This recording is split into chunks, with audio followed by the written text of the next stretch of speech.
Përshëndetje zonja dhe zotrinj, ky është edicioni qendror këtu në ekranin e kanalit 7, ndër të tjera do të ndiqni. Majoranca miraton e vetme ndryshimi në kodin penal shpërson dënimet për krimet e terrorizmit dhe pastrimin e parave, burg për parkimin e dyfisht. Kuvendi shtyn mbledhjen e Këshillit të Mandateve për kërkesën e SPAK për arrestimin e Ballukut. Partia Socialiste thotë se do të presë vendimin e kushtetueses. Ministri i Pushtetit Vendor Ervin Demo deklaron se reforma territoriale nis brenda pak ditësh, jo thjesht ndryshim kufish, 1.2 miliardë euro përfitime për bashkitë. Përkujtohet në 90 vjetorin e tij të lindjes, shkrimtari i madh Ismail Kadare përurohet shtatorja në Tiranë, ekspozohen dorëshkrimet dhe letërkëmbimet e rralla.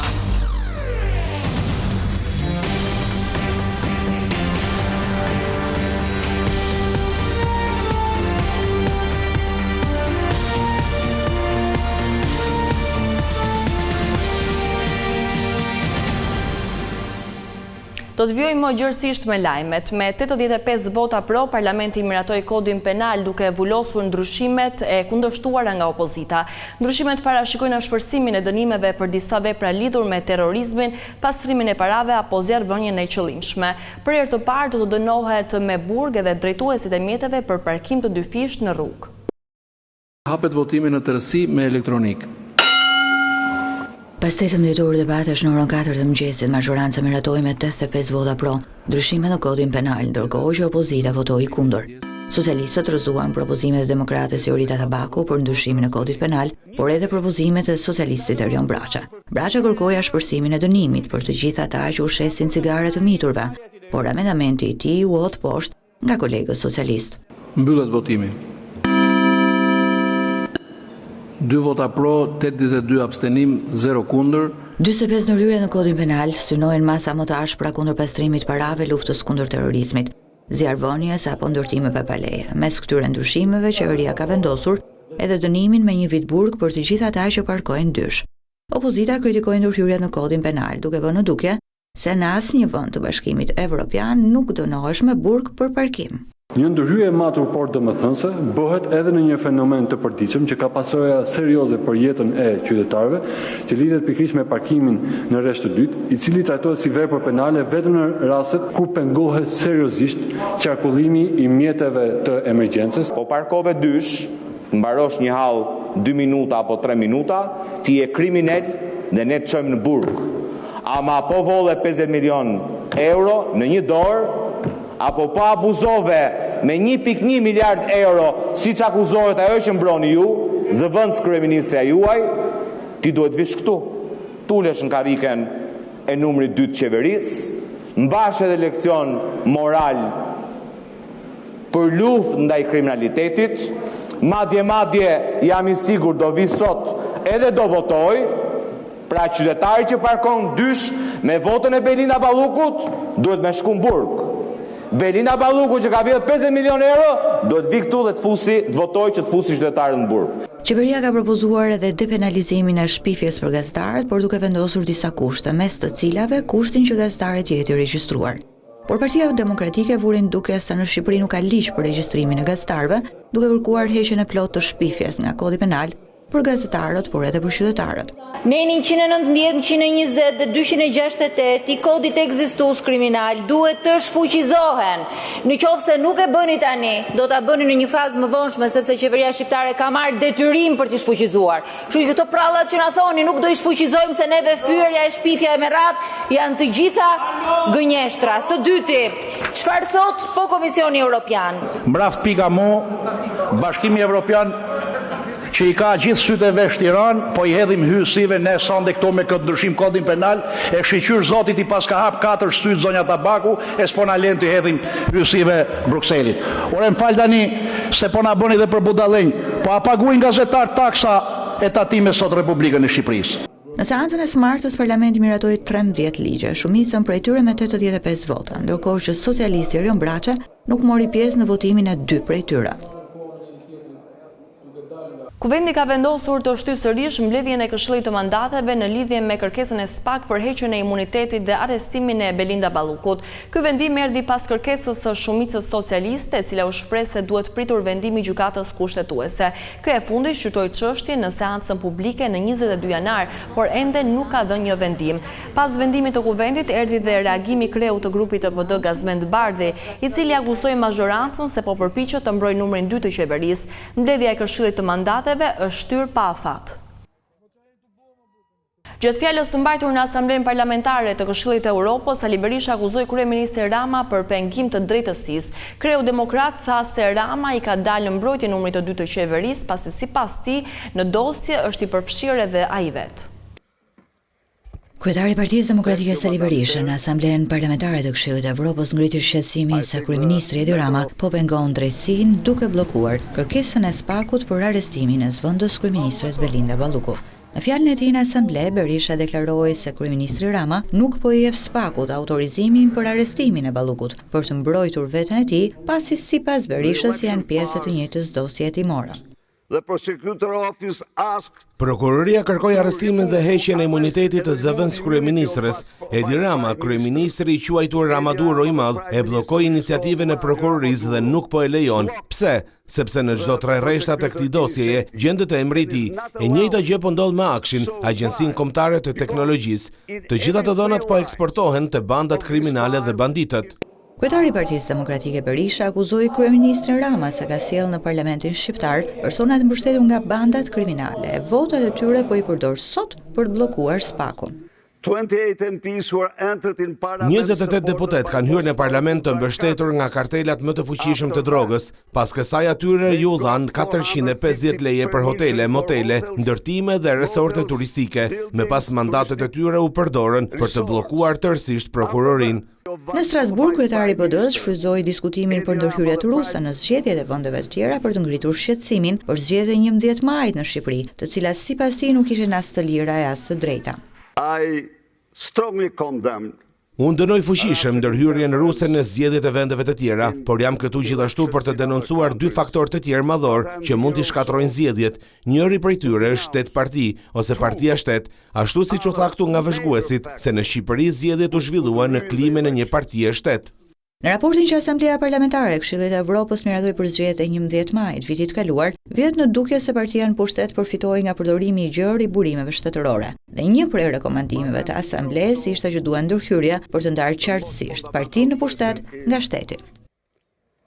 Qeveria nuk humbet kohë me reformën territoriale pavarësisht mungesës së opozitës në komisionin e posaçëm. Ministri i Pushtetit Vendor Ervin Demo dha këtë të mërkur detaje për procesin që nis brenda pak ditësh. Sipas tij nuk bëhet fjalë vetëm për ndryshime kufish mes bashkive, por për riorganizim të thellë që ka në qendër shërbimin ndaj qytetarëve.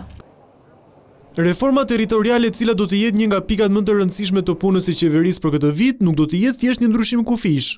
Ministri i Shtetit për Pushtetin Vendor Ervin Demo tha se kjo reformë do të ndërtohet mbi të dhëna konkrete për të garantuar një qasje sa më të saktë dhe afatgjatë.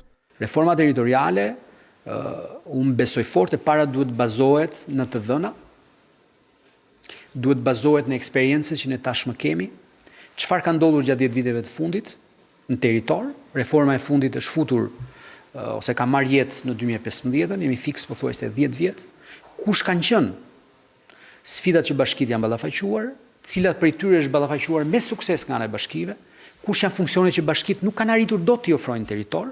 Ministri komentoi gjithashtu dhe mungesën e kryetarit të Bashkisë së Tiranës Erion Veliaj në drejtimin e institucionit. Roli i kryetarit të bashkisë absolutisht do të ndihet. Ne jam i bindur që jemi duar të krijojmë kushtet ose mbi të gjitha bashkia në vetvete, të krijojë kushtet që këtë periudhë sfiduese ta kalojë në mënyrë sa më të menaxhueshme në të mirën e qytetarit, që shërbimet mos mungojnë, cilësia e shërbimeve mos bjerë dhe patjetër dhe investimet e duhura që duhen në qytet vazhdojnë përpara. Ndërkohë 61 bashkitë e vendit do të administrojnë në total rreth 1.2 miliardë euro nga të ardhurat e tyre dhe nga fondet e buxhetit të shtetit, çka rrit përgjegjësinë e pushtetit vendor në investimet publike. Përfitimi i bashkive për vitin 2026 duhet 1.2 miliardë euro, që është me thënë drejtën një shumë e cila deri pak vitesh më parë ka qenë e papërcaktueshme që në nivel vendor ne të kishim këtë lloj mbështetje financiare. Por unë jam i bindur që detyrimisht që kërkon patjetër më shumë përgjegjësi dhe patjetër më shumë fokus.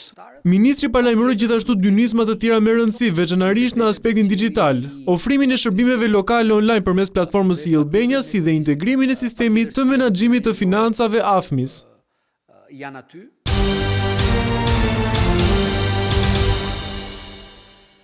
Drejtori i përgjithshëm i doganave Gendi Gazheli është liruar nga detyra me vendim të Këshillit të Ministrave, ndërsa u emërua si zëvendës ministër i mjedisit. Tashmë postin e drejtorit të përgjithshëm të doganave do ta mbajë Besmir Beja, i cili më herët ka qenë sekretari i përgjithshëm i Ministrisë së Financave. Gendi Gazheli u emërua në krye të doganave në vitin 2018. Gentian Kerri do të zëvendësojë Besmir Bejën si sekretari i përgjithshëm i Ministrisë së Financave. Këto vendime u morën në mbledhjen e qeverisë të kësaj të mërkure. Policia e Gjirokastrës finalizoi një operacion antidrogë me arrestimin e 2 personave dhe kapjen e 34 kilogramëve lëndë narkotike. Ngarkesa e fshehur në shasinë e një automjeti e ndarë në 44 pako kishte si destinacion Greqinë. 2 persona përfunduan në qeli pasi u kapën duke transportuar drogë. Policia e Gjirokastrës arrestoi një 35 vjeçar dhe një 37 vjeçar, teksa ishin nisur drejt Greqisë me qëllim për të trafikuar kanabis sativa. Autoritetet lokale njoftuan se përmes operacionit Ura u kapën 44 pako me lëndë narkotike që ishin fshehur te shasia e automjetit me të cilin do të kryej trafikimi. Sasia e pakove është 34 kg, ndërsa blut thonë se veç drogës nën sekuestro u vendosën edhe automjeti Hyundai dhe 4 celular.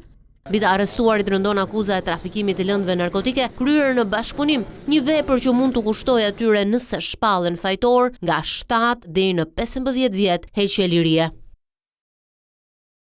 Agjencia Mbikëqyrjes Policore ka nisur hetimet për shoqërimin në Komisariatin numër 1 në Tiranë të një djali 14 vjeçar.